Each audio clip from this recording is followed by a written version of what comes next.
Ыбырай Алтынсариннің 180 жылдық мерейтойы. Ыбырай Алтынсариннің 180 жылдық мерейтойына байланысты шығармашылық жұмысының тақырыбы Ыбырай Алтынсарин шығармаларының құндылықтары. Ыбырай Алтынсарин шығармаларының ішіндегі еңбек тәрбиесі шығармасы. Еңбектің адам өміріндегі басты маңызы адамның адам болып қалуында.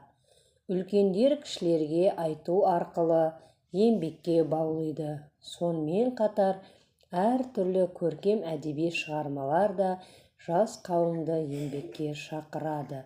Осындай мазмұнды, терең мағыналы шығармалар авторы тұңғыш қазақ педагогы Ыбырай Алтынсарин халқымыздың санасында ойып тұрып орын алады. Ыбырай адамилық қасиет, бірлік, еңбек, жақсылық пен ізгілік, жан мен ар тазалығы жайында көптеп қалам тербеткен. Оның шығармасынан бізге жеткен дүниелері біршама. Қазіргі таңда сол шығармалардың халқымыз сусындап өсіп келеді. Ыбырай Алтынсарин шығармаларындағы еңбек тәрбиесі. Ыбырай Алтынсарин ұлы педагог, ақын, өзінің өлеңдері арқылы еңбектің маңызын түсіндіріп, жалқаулық пен еріншектік атаулыға қарсы шықты. Бір Аллаға сыйынып, кел балалар оқылық, оқығанды көңілге ықыласпен тоқылық, сыйса көйлек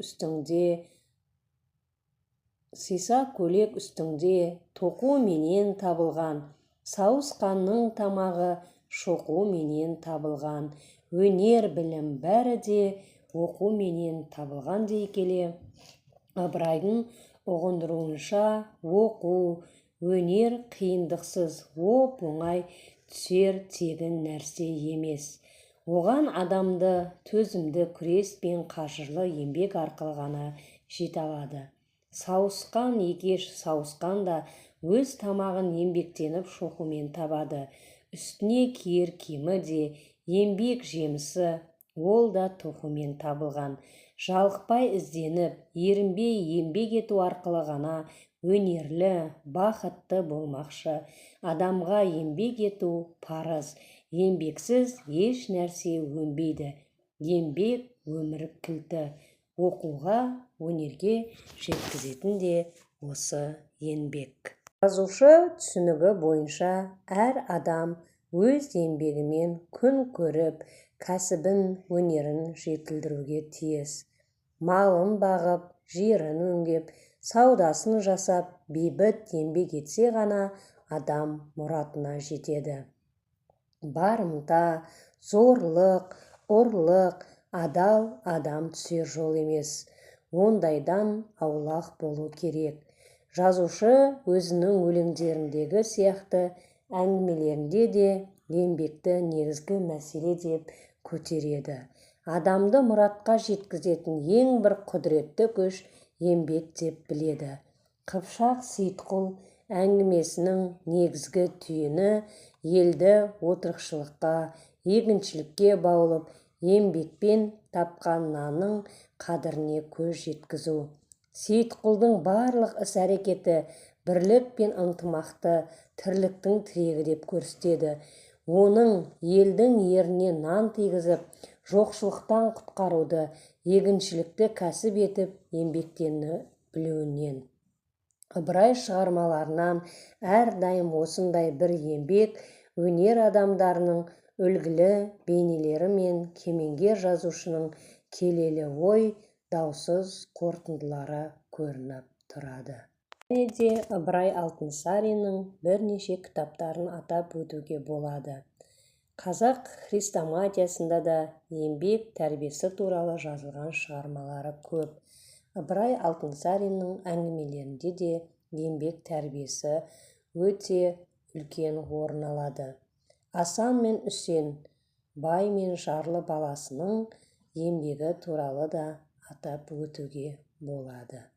Ыбырай Алтынсариннің әңгімелері, ертегілер де еңбек тақырыбында арналған.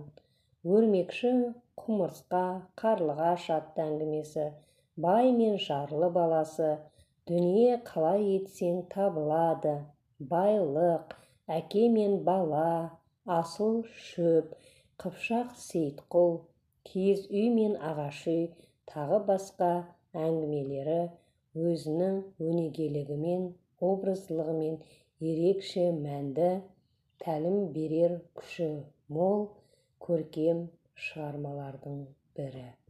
Ыбырай шығармаларында нақыл сөздер де көптеп кездеседі. Зерттей келе Ыбырайдың айтқан нақыл сөздерін былай топтастыруға болады.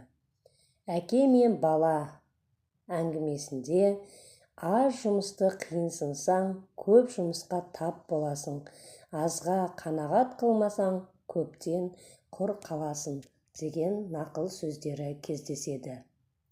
Еңбек тақырыбындағы бірнеше нақыл сөздерге тоқтала кетейік. Еңбекпен табылған тамақ тәтті әрі сіңімді болады. Еңбекпен табылған дәм тәтті, байлық қанағат пен еңбекте. Ыбырай шығармаларындағы нақыл сөздер және де адамгершілік туралы нақыл сөздері бар.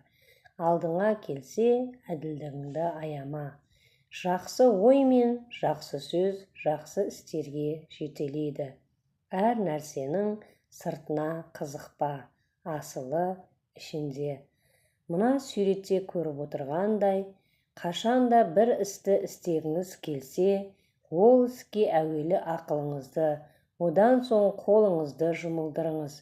Егер де ақылыңыз дұрыстаса, көзіңіз көріп жөнін тауып мақұл көрсе, тіліңіз бен қолыңызға серік болыңыз дейді.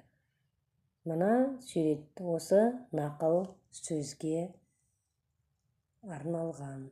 Және де мұғалімдер туралы нақыл сөздер. Егер балалар бірдемені түсінбейтін болса, онда оқытушы оларды кінәлауға тиісті емес. Оларға түсіндіре алмай отырған өзін кінәлауға тиіс. Және де Ыбырай Алтынсарин: мұғалім мен үшін жақсы мұғалім бәрінен де артық, өйткені мұғалім мектептің жүрегі деді. Ұлы ағартушы шығармаларының түйіні. Ыбырай шығармаларын оқи отырып, қарапайым оқиға құбылыстары арқылы түйінді идея, зор тәрбиелік мән берілген ұлы ағартушы туындыларындағы ерекшеліктерді байқауға болады. Ол жазушы туындыларының өне бойынан орын алған.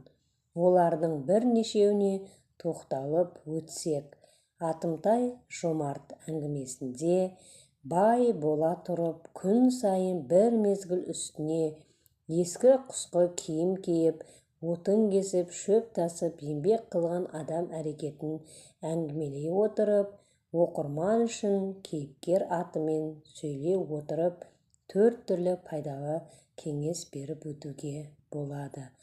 Барға жаман үйреніп, кем-кетікке жәрдем беруді ұмытармын деп қорқамын дейді. Бар бола тұрып жұмыс қылсам, кейінгілер маған қарап үлгі алсын деймін. Еңбекпен табылған дәм тәтті әрі сіңімді болады дейді. Шығармашылық жұмысты қорытындылай келе, Ыбырай әңгімелермен таныса отырып, ең басты назар аударатын бір жағдай кейіпкерлердің қарапайым халық өкілдерінен болуы. Олар оқырман қауымға түсінікті қарапайым ғана ата, әке, бала, немере түрінде кездесе береді. Ата, әке, бала, немере, ана бейнесі ақылға шақырушы, көпті көрген өмір тағылымын салмақтап жеткізе білетін кейіпкерлер.